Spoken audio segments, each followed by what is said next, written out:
There's a good chance you've either played Flappy Bird, or at least you've heard of it. It's easy to play. You simply tap the screen to make the bird fly and avoid obstacles. You get points for successfully avoiding the pipes, but if you hit them or crash into the ground, the game is over. Flappy Bird was highly addictive, so much so that it ruined the life of the guy who created it. At one point, Nguyen was making $50,000 a day on the game from ads. Yet he removed it from the App Store and Google Play less than a year after its release. Why did he walk away from what appeared to be such a success? Our story begins in Hanoi, Vietnam in 2013. Nguyen was a 28-year-old programmer who lived with his parents. He made a living programming location devices for taxis. As a teen, he was obsessed with video games like Super Mario Bros. And also learned to code. He played the app Angry Birds, but thought it was too busy. There was too much going on. That inspired him to make Flappy Bird over one weekend.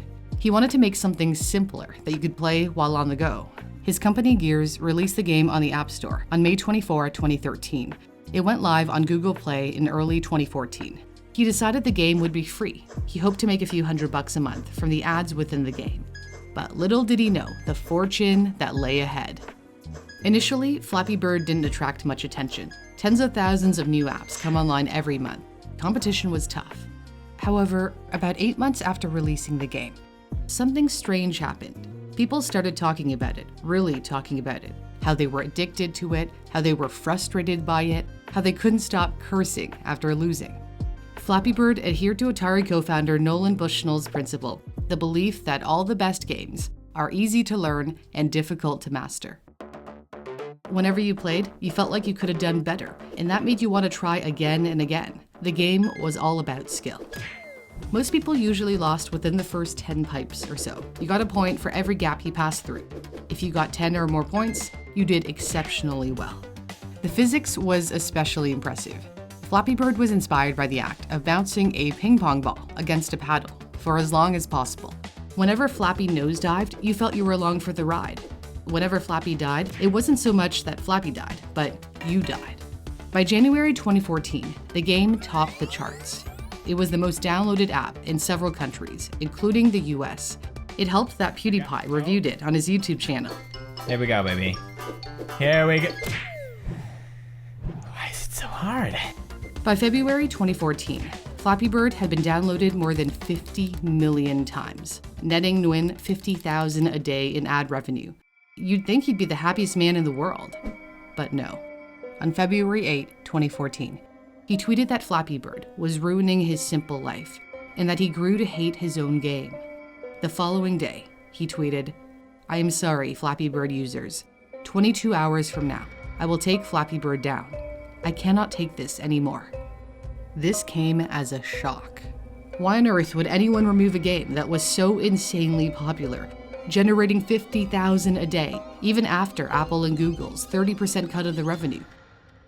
Instead of being thrilled about his success, he was very, very unhappy. In an interview with Rolling Stone, a month after taking the app offline, he said he found the sudden attention suffocating. He said his parents didn't know about the game until the paparazzi showed up outside his door. When journalists started reaching out to him for interviews, he pleaded with them to give him peace. Even worse than the media attention was the criticism from some users.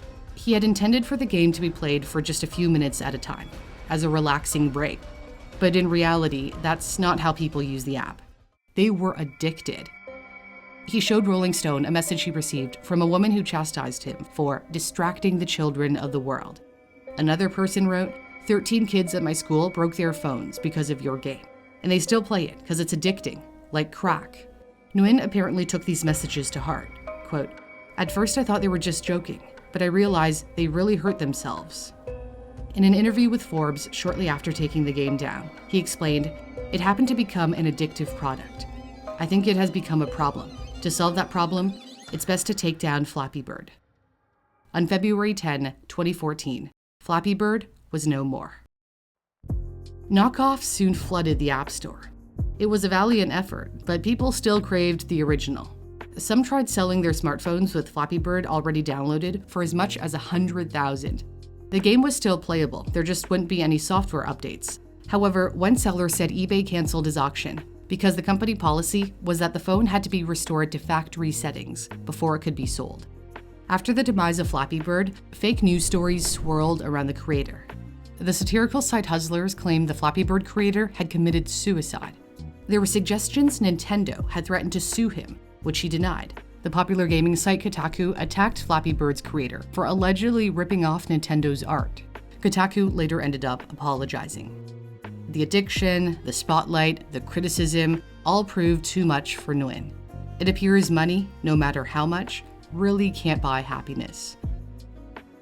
Nearly 2 years after the end of Flappy Bird, Nguyen appeared to be in a much better place. In December 2015, he tweeted, "I'm really happy these days. I finally have a team that I fit in, and we work together well, not alone anymore." He came out with a bunch of other games, and he said that if users thought they were too addicting, he wouldn't hesitate to take them down as well. But luckily for him, none would come close to the success of Flappy Bird. If you'd like to create your own app or product, a strong background in STEM is really important.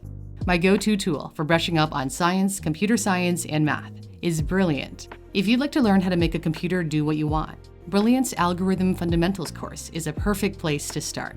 By the end of the course, you'll have an understanding of the methods to measure and compare performance, and you'll have mastered the fundamental problems and algorithms. Brilliant is great whether you're in high school, university, or if you're already working. It's full of interactive questions, like these. My personal favorite are the logic courses. In this example, you have to put things in the correct order. They get harder as you go along and build up to some truly mind-bending challenges. There are no tests, and if you ever get stuck, you can view the explanation to see where you went wrong. Brilliant is free to try out. If you head to brilliant.org/newsthink, my custom link is in the description or pinned comment. And the first 200 people to use my link will get 20% off Brilliant's premium subscription, which gives you unlimited access to all the offerings. Thanks for watching. For Newsthink, I'm Cindy Pom.